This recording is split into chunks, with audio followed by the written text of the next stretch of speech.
அதிமுகவில் அடிப்படை உறுப்பினர் உட்பட அனைத்து பொறுப்புகளில் இருந்தும் செங்கோட்டையன் நீக்கப்பட்டுள்ளார். பசும்பொன்னில் OPS டிடிவி தினகரன் சசிகலாவை செங்கோட்டையன் நேற்று சந்தித்த நிலையில் EPS அதிரடி நடவடிக்கை.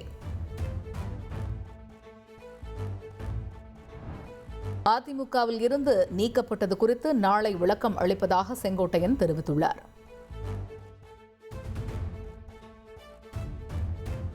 அறிவிச்சிருக்காங்க. நீங்க என்ன நாளை அதற்கான பதில் சொல்லுங்கள். நாளைக்கு எத்தனை மணிக்கு எங்க தகவல் சொல்றீங்க சார்?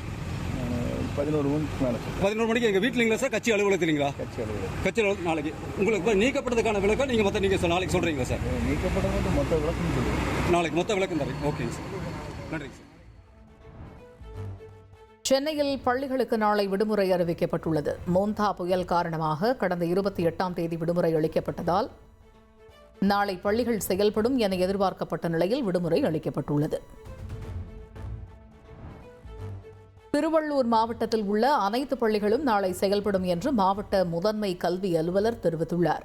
கனமழை காரணமாக கடந்த 22ஆம் தேதி பள்ளிகளுக்கு விடுமுறை அளிக்கப்பட்ட நிலையில் அதை ஈடு செய்யும் வகையில் நாளை பள்ளிகள் இயங்கும் என்று தெரிவிக்கப்பட்டுள்ளது. கல்லூரி மாணவர்களுக்கு விலையில்லா மடிக்கணினி வழங்கும் திட்டம் முதற்கட்டமாக 10 லட்சம் மடிக்கணினிகளை கொள்முதல் செய்வதற்கு 3 நிறுவனங்களுக்கு பணியாணை வழங்கியது எல்காட் நிறுவனம். பீகார் சட்டப்பேரவை தேர்தலுக்கான தேசிய ஜனநாயக கூட்டணியின் தேர்தல் அறிக்கை வெளியிடப்பட்டுள்ளது.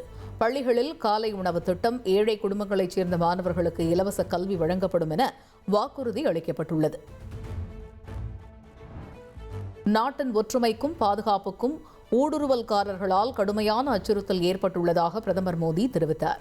குஜராத்தில் நடந்த சர்தார் வல்லபாய் பட்டேல் பிறந்தநாள் விழாவில் பேசிய அவர், துரதிருஷ்டவசமாக முந்தைய அரசாங்கங்கள் இந்த பிரச்சினையை புறக்கணித்ததாக விமர்சித்துள்ளார். முதலமைச்சர் ஸ்டாலின் தலைமையில் நவம்பர் 5 மற்றும் 6ஆம் தேதிகளில் நடைபெற இருந்த மாவட்ட ஆட்சியர், காவல்துறை உயரதிகாரிகள் மாநாடு ஒத்திவைக்கப்பட்டுள்ளது. மாநாடு நடைபெறும் தேதி பின்னர் அறிவிக்கப்படும் என்று தெரிவிக்கப்பட்டுள்ளது. பீகார் பிரச்சாரத்தில் தமிழர்களை பிரதமர் அவமதித்துள்ளதாக திமுக அமைப்பு செயலாளர் RS பாரதி குற்றம் சாட்டியுள்ளார்.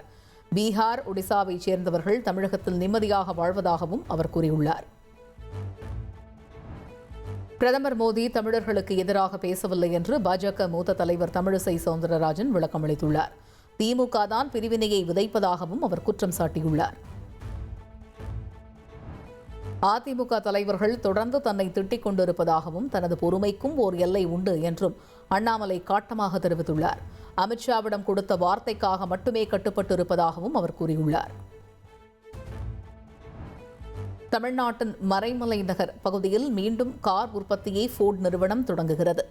முதலமைச்சர் ஸ்டாலின் முன்னிலையில் 3250 கோடி முதலீட்டிற்கான புரிந்துணர்வு ஒப்பந்தம் கையெழுத்தானது. தமிழ்நாடு சட்டப்பேரவையில் நிறைவேற்றப்பட்ட 9 மசோதாக்களுக்கு ஆளுநர் RN ரவி ஒப்புதல் அளித்துள்ளார். முன்னாள் MLA ஓய்வூதியத்தை உயர்த்தும் மசோதா, சிறு குற்றங்களுக்கு சிறை தண்டனைக்கு பதில் அபராதம் விதிக்கும் மசோதாக்களுக்கு ஒப்புதல் அளிக்கப்பட்டுள்ளது. கரூரில் கூட்ட நெரிசல் நடந்த பகுதியில் CBI அதிகாரிகள் நேரில் விசாரணை நடத்தினர். சம்பவம் நடந்த பகுதியில் பதிவான CCTV காட்சிகளை ஆய்வு செய்தனர். புதுச்சேரியில் பழைய மின் கட்டணமே தொடரும் என்று மின்துறை அமைச்சர் நமச்சிவாயம் திட்டவட்டமாக தெரிவித்துள்ளார். மின்துறை ஒழுங்குமுறை ஆணையம் மின் கட்டணத்தை உயர்த்த கூறினாலும் அரசே அந்த தொகையை செலுத்திவிடும் என்றும் கூறியுள்ளார். கார்த்தி சிதம்பரத்திற்கு எதிரான INX மீடியா முறைகேடு வழக்கு, டெல்லியில் உள்ள சொத்துக்களையும் வங்கிக் கணக்கையும் முடக்கிய அமலாக்கத்துறையின் நடவடிக்கை செல்லும் என்று PMLA மேல்முறையீடு தீர்ப்பாயம் உத்தரவிட்டுள்ளது. அவதூறு பரப்பியதாக 100 கோடி ரூபாய் மான நஷ்ட ஈடு கேட்டு இந்திய முன்னாள் கிரிக்கெட் வீரர் MS தோனி தொடர்ந்த வழக்கை நிராகரிக்க கோரி IPS அதிகாரி சம்பத்குமார் தாக்கல் செய்த மேல்முறையீட்டு வழக்கை சென்னை உயர்நீதிமன்றம் தள்ளுபடி செய்தது. டெல்லியில் கடந்த 2023ஆம் ஆண்டில் 15% பேர் காற்று மாசுபாட்டால் உயிரிழந்துள்ளதாக உலகளாவிய நோய் சுமை தரவுகளின் பகுப்பாய்வில் அதிர்ச்சி தகவல் வெளியாகியுள்ளது. காற்று மாசுபாடு டெல்லியில் உள்ள மக்களுக்கு மிகப்பெரிய சுகாதார ஆபத்தாக உள்ளது என்றும் எச்சரிக்கை விடுக்கப்பட்டுள்ளது.